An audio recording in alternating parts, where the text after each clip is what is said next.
One of the biggest things that I hope the customer always remembers is that we care. We care about what they do. We care about their mission. We want them to make that mission just like they do.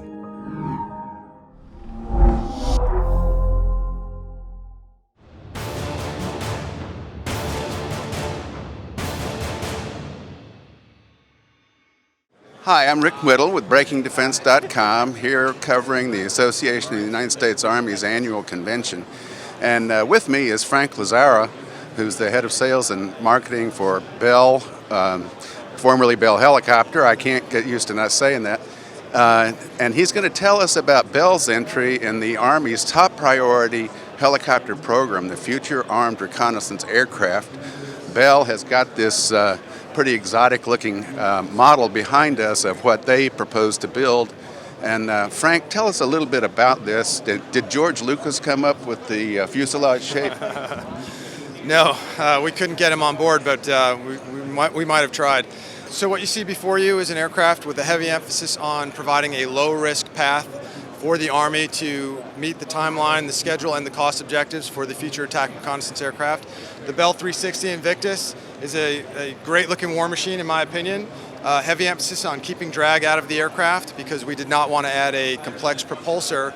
We thought we could deliver performance with applying high technology, readiness level technologies that we were already familiar with. There are four other contenders for this for contracts to build prototypes, right? And yes. And a couple of them have coaxial rotors, and they have a pusher propeller or something like that. So that's what you mean when you say you didn't want a propulsor in the back, right? So we wanted to give the Army that low-risk path. And with any technology development, there are different levels of challenges. We thought we could get to the performance, and we have. We will meet or exceed the standards for the Future Attack Reconnaissance Aircraft with this configuration here. Well, just quickly, what are the top 2 or 3 requirements for what everybody's calling FARA?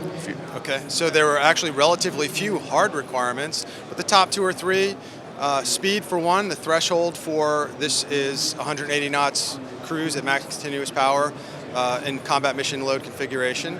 No wider than 40 feet, so that rotor diameter can't exceed 40 feet, or the width footprint of the aircraft could not exceed 40 feet. There was a requirement to carry what they're calling an integrated munitions launcher. It's in their science and technology pipeline right now, to be named later. It's meant to be a super helicopter in a way, right? It is. It's meant to meet the challenges of the near and far future in multi-domain operations, get us back to that overmatch situation where we have domain dominance in various areas. One of them would be in this range, and this is now part of the solution again, giving the emergent threat out there to provide reach or penetration into an IADS or something like that. Fly a lot faster than conventional helicopters Absolutely. can. Yes. Be more agile. Yes. Going through urban areas, for instance. Yes.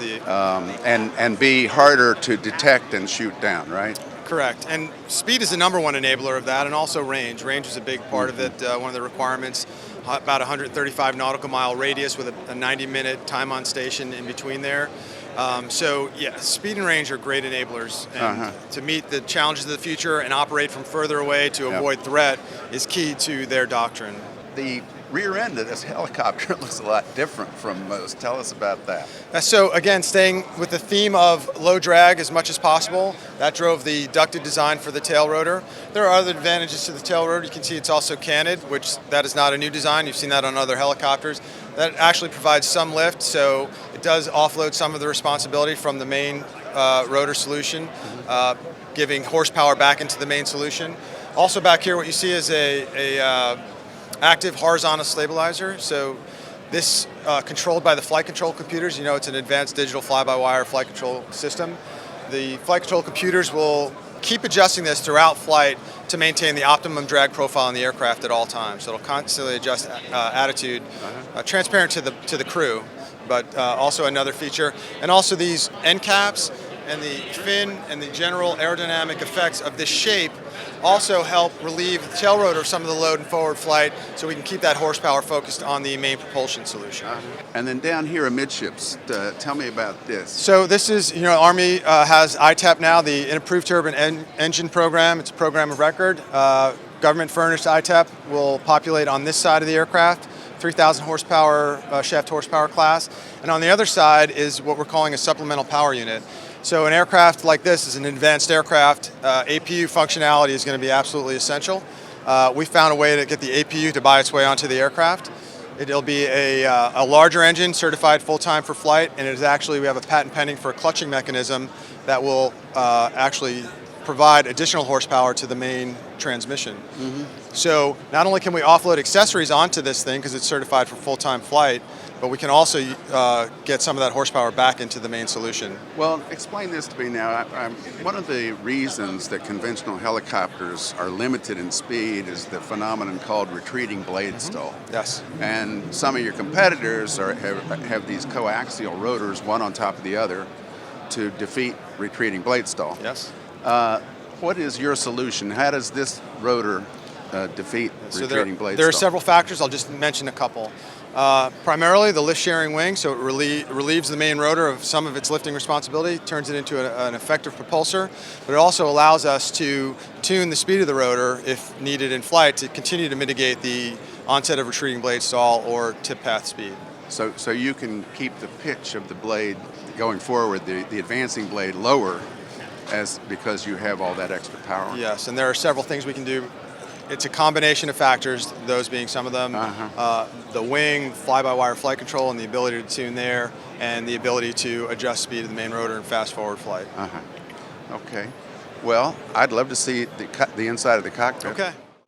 So, Frank, right now I feel like I'm looking at a video game.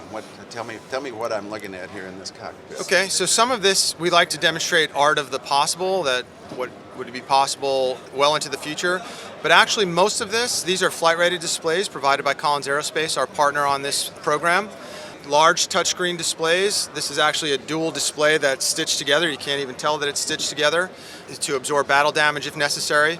The cockpit is designed to provide the best ergonomics for a pilot to execute what Collins refers to as a heads-up, eyes-out construct. So increased SA, increased ability to maintain SA while also performing mission functions. SA meaning situational awareness. So he can conduct mission functions without taking his attention completely from outside the aircraft, which is also required for safety. Now it's a fly-by-wire aircraft, and there's going to be a lot of workload reduction capability in the system as well. That's a touch screen? These are touchscreens.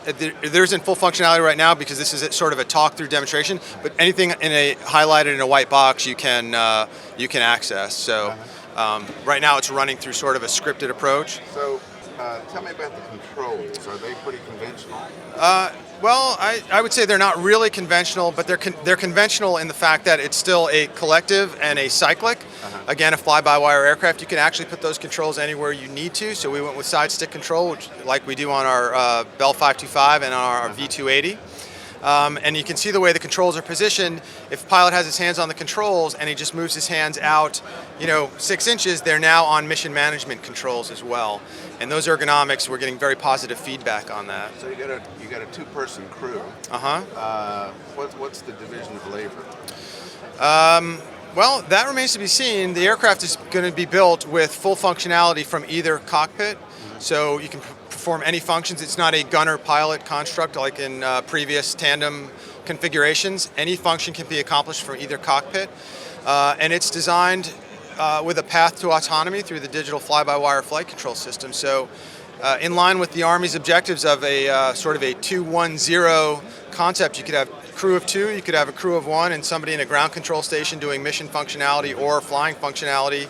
Reduces exposure to pilots, and it therefore reduces risk and increases survivability, or it can be remotely piloted.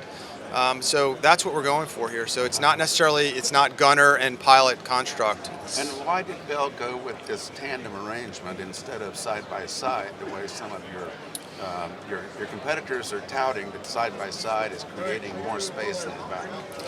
We went for in line with the requirements and in line with what we heard the Army saying to us through Industry Day and feedback, we went with the tandem cockpit to minimize drag on the aircraft, this sleek design of this aircraft. Looking at the requirements, there was nothing that stated we had to have a side-by-side configuration for any purpose. We think this provides a lot of advantages besides reduction of drag. The visibility plots, The shot lines, so there's survivability built in there. One bullet, generally harder to take out two pilots, one bullet in a tandem configuration. So several of those factors contributed, not the least of which, again, was the drag profile. And the angular aspect of the cockpit glass and actually the aircraft itself, what's the purpose of that? Again, most of that is focused on drag. There are certainly considerations made for observability, but I'll tell you, unlike Comanche, we're getting a lot of comparisons. There was no requirement driving a low observability aspect of the aircraft. So it's a combination of those two. There are some low observability considerations in there, but primarily focused on drag reduction. Okay. And is the front seat and the rear seat, are they exactly the same? They are exactly the same. There might be one or two switchology differences, but full functionality from either seat. You could fly single pilot from the back seat, you could fly single pilot from the front seat, full mission functionality. And where does the name come from, 360 Invictus? Yeah, so I learned through this process that naming an aircraft is not all that easy. You come up with a giant list of the ones you love, and then you see which ones are actually available and not going to create any consternation for the company outside. 360 is the idea that this is going to provide a 360-degree view of the battlefield. And then the name Invictus, undeterrable, undefeatable, is the spirit of that. There's a poem called Invictus, and that poem actually was passed amongst POWs, I've read, during the Vietnam War for inspiration. Okay. All right, well, thank you very much. Interesting aircraft. Yes, sir. Glad to do it.